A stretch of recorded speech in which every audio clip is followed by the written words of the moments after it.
오늘 새벽 이도훈 외교부 한반도 평화교섭본부장과 스티븐 비건 미 국무부 부장관이 워싱턴에서 만났습니다. 최근 북한군의 우리 공무원 총격 살해 사건 등 북한 문제 전반에 대한 논의가 진행됐습니다. 일단 비건 부장관은 한반도 상황에 대한 건설적인 방안과 창의적인 아이디어가 오갔다고 밝혔습니다. 이도훈 본부장도 최근 들어 가장 좋은 대화를 나눴다고 말했습니다. 비건 부장관은 미국과 한국끼리는 할 수가 없고 북한의 관여가 필요하다는 점을 강조를 했습니다. 워싱턴에서 김필규 특파원이 전해드립니다.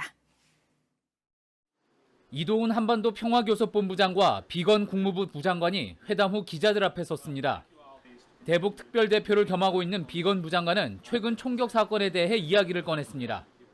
Of course, we discussed the tragic killing, deeply disturbing to the Korean people and certainly to the United States of America.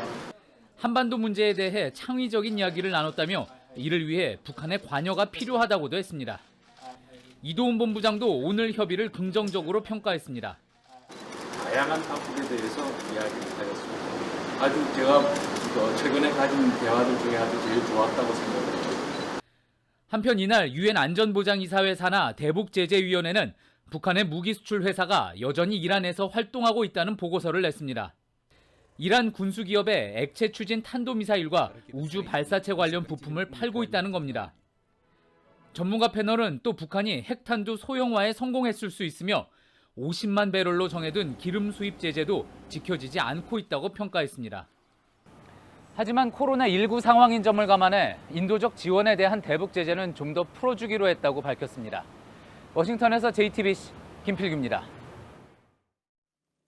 문재인 대통령이 북한군에 의한 우리 공무원 피격 사망 사건과 관련해 어제 처음으로 공개 발언을 했습니다. 유가족들에게 애도와 위로의 뜻을 전하고 국민들을 향해서는 대단히 송구하다고 말했습니다. 그러면서 이번 사건이 남북관계를 진전시키는 계기가 되기를 기대한다고 덧붙였습니다.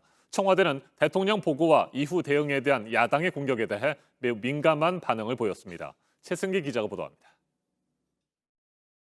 아무리 분단 상황이라고 해도 일어나서는 안 될 일이었습니다. 유가족들의 상심과 비탄에 대해 깊은 애도와 위로의 말씀을 드립니다.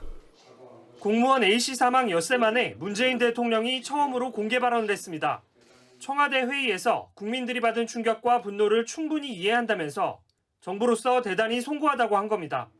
다만 문 대통령은 이번 사건이 남북관계를 진전시키는 계기가 되기를 기대한다고도 했습니다. 비슷한 사건이 또다시 벌어지지 않도록 남북이 공동으로 해법을 모색해야 한다면서 끊어진 군사통신선부터 복구하자고 한 겁니다. 문 대통령은 김정은 위원장의 사과에 대해서도 북한 최고 지도자가 곧바로 직접 사과한 건 사상 처음 있는 일이라고 의미를 부여했습니다. 특별히 김정은 위원장이 우리 국민들께 대단히 미안하게 생각한다는 뜻을 전해온 것에 대해 각별한 의미로 받아들입니다. 이런 가운데 청와대는 서면 브리핑을 통해 사건 당시와 관련해 우리 군이 눈으로 확인할 수 있었던 건 감시 장비에 관측된 북한 해역의 불빛뿐이었다고 강조했습니다. 야당이 세월호 7시간의 기대 비판한 데 대한 반응으로 상세한 정보가 없어 바로 대응을 안 했을 뿐 대통령이 늑장 대처를 한 건 아니라는 해명입니다. JTBC 최승기입니다. 서해상에서 발생한 공무원 피격 사망 사건을 놓고 야당의 정부 비판과 여당의 반박은 계속되고 있습니다. 국회 차원의 북한 규탄 결의안에 대해서도 여전히 의견이 엇갈리고 있습니다. 안지영 기자입니다. 주말 내내 여야는 국회 차원의 대북 규탄 결의안 채택을 놓고 평행선을 달렸습니다. 협상에 물꼬가 트인 건 국민의힘 논평이 나오면서입니다. 만일 이 사안을 주저한다면은 긴급 현안 질의는 추후 계속 논의할 수도 있습니다. 이번 사건에 대한 현안 질의에 부정적이던 민주당은 곧바로 협상을 제안했습니다. 하지만 여야 수석 원내대표 간 회동은 10여 분 만에 끝났고 원내대표에게 보고하고 논의해서 다시 만나서 조정하는 방향으로 하고 결국 본회의 무산이 선언되면서 여야의 남탓만 이어졌습니다. 국민의힘이 10월 6일 현안 질의를 다시 제안했습니다. 민주당은 결국 알맹이 빠진 대북규탄 결의서를 핑계로 본회의를 무산시켰다. 양측은 현안 질의 여부와 결의서에 시신 훼손 관련 내용을 담을지 등을 놓고 의견이 갈린 걸로 전해졌습니다. 이런 가운데 국민의힘은 상복을 입은 채 의원총회를 열어 정부 대응을 비판했습니다. 이것이 나라냐?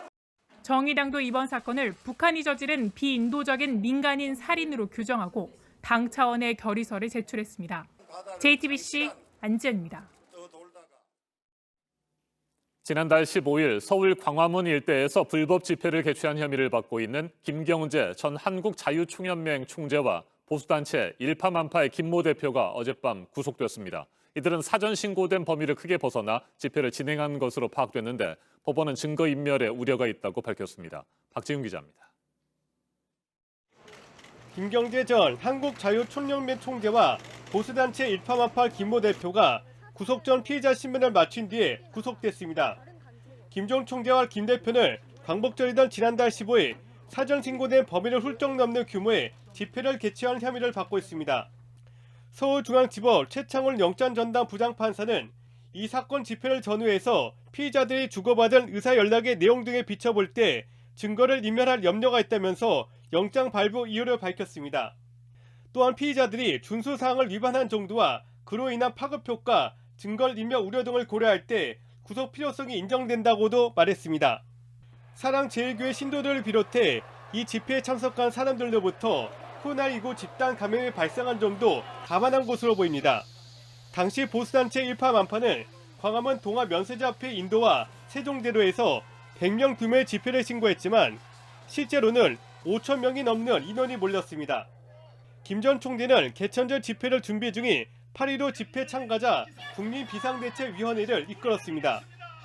김 전 총재와 함께 구속된 일파만파 김모 대표는 광화문 집회는 불법 집회가 아니었다고 주장했습니다. 불법 집회 공모하신 혐의 인정하십니까? 불법 집회가 어디 있습니까? 헌법 기본권 아니겠습니까? 김 전 총재는 그러나 집회 뒤 코로나19 재확산과 관련해서는 거기에 대해서는 책임감을 느낀다고 밝혔습니다. JTBC 박지윤입니다. 지난 4.15 총선 과정에서 회계부정 의혹을 받고 있는 정정순 더불어민주당 국회의원에 대해 검찰이 어제 체포영장을 청구했습니다. 공직선거법과 정치자금법 위반 등의 혐의입니다. 검찰은 8월 중순부터 여러 차례 출석을 요구했지만 정 의원이 응하지 않았다고 밝혔습니다. 이에 대해 정정순 의원 측은 국회 일정 등으로 검찰 조사에 응할 수 없었다고 주장했습니다. 4.15 총선 선거사범의 공소시효는 다음 달 15일에 만료됩니다. 최규진 기자가 보도합니다. 청주지방검찰청은 정정순 의원에 대해 법원에 체포영장을 청구했습니다. 공직선거법과 정치자금법 그리고 개인정보보호법 위반 혐의를 적용했습니다. 정 의원의 회계부정 의혹은 지난 6월 선거 캠프 회계 담당이었던 A씨의 고발로 불거졌습니다. 또 지역 시의원 등에게서 불법 정치자금을 받거나 자원봉사자들의 개인정보를 주고받았다는 의혹도 받고 있습니다. 검찰은 그동안 정 의원에게 여러 번 출석을 요구했지만 응하지 않았다고 밝혔습니다. 총선 선거사범의 공소시효가 다음 달 15일 만료돼 불가피한 조치였다는 입장입니다. 공직선거법 위반에 따라 벌금 100만 원 이상의 형을 받으면 당선 무효가 될 수 있습니다. 정 의원 측은 국회 일정 등으로 조사 일정에 참여하지 못했다며 반박했습니다. 다만 법원에서 정 의원의 체포영장이 발부될지는 여전히 미지수입니다. 현행범이 아닌 경우 국회의원은 회기 도중 체포나 구금을 할 수 없기 때문입니다. 국회에서 체포 동의를 먼저 얻어야 하는데 당장 가까운 본회의는 다음 달 말에야 열립니다. 여야 합의로 그 이전 추가 본회의가 열릴 가능성이 낮아 사실상 공소시효 전엔 표결이 어려운 겁니다. 민주당도 법원의 판단이 나온 뒤 국회법이 정한 절차대로 처리할 것이라고 밝혔습니다. 결국 검찰이 가능성이 낮은 영장 청구를 선택한 건 정 의원의 자진 출석을 압박한 것이란 분석입니다. 만약 정 의원이 출석하지 않더라도 공소시효 전 선거법 위반 혐의로 불구속 기소할 수 있다는 해석도 가능합니다. JTBC 최규진입니다. 미국 캘리포니아주에서는 또 대형 산불이 났습니다. 지난달에 이어서 또다시 주민 수천 명이 대피를 한 상태입니다. 이 소식은 성문규 기자가 전합니다. 엄청난 기세의 불길이 나무를 집어삼킵니다. 집으로 보이는 건물도 화염에 휩싸였습니다. 현지 시간 27일 오전 샌프란시스코 북쪽에서 이른바 글래스 화재가 발생했습니다. 와인 산지로 유명한 나파 카운티의 세인트 헬레나 인근입니다. 불은 체토 보주웰 와이너리와 건축물들을 휩쓸고 지나가며 14시간 만에 8제곱킬로미터 이상을 태웠습니다. It's a cremation. The hill where the Rumbower Winery is I've hunted that a lot. I know all the trees and area, and they were dissolved.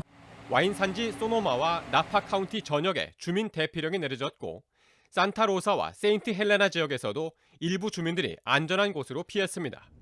더 큰 피해를 막기 위해 일부 지역의 전기와 가스는 모두 차단됐습니다. 캘리포니아주에서는 올 들어 8,100여 건의 화재가 발생해 15,000제곱킬로미터가 잿더미로 변했습니다. 경기도 면적의 1.5배로 지난해 같은 기간에 비해 26배가 넘는 수치입니다. 인명피해도 점점 늘어 본격적인 산불 시즌은 지난달 15일 이후 지금까지 26명이 목숨을 잃었습니다. JTBC 성문규입니다.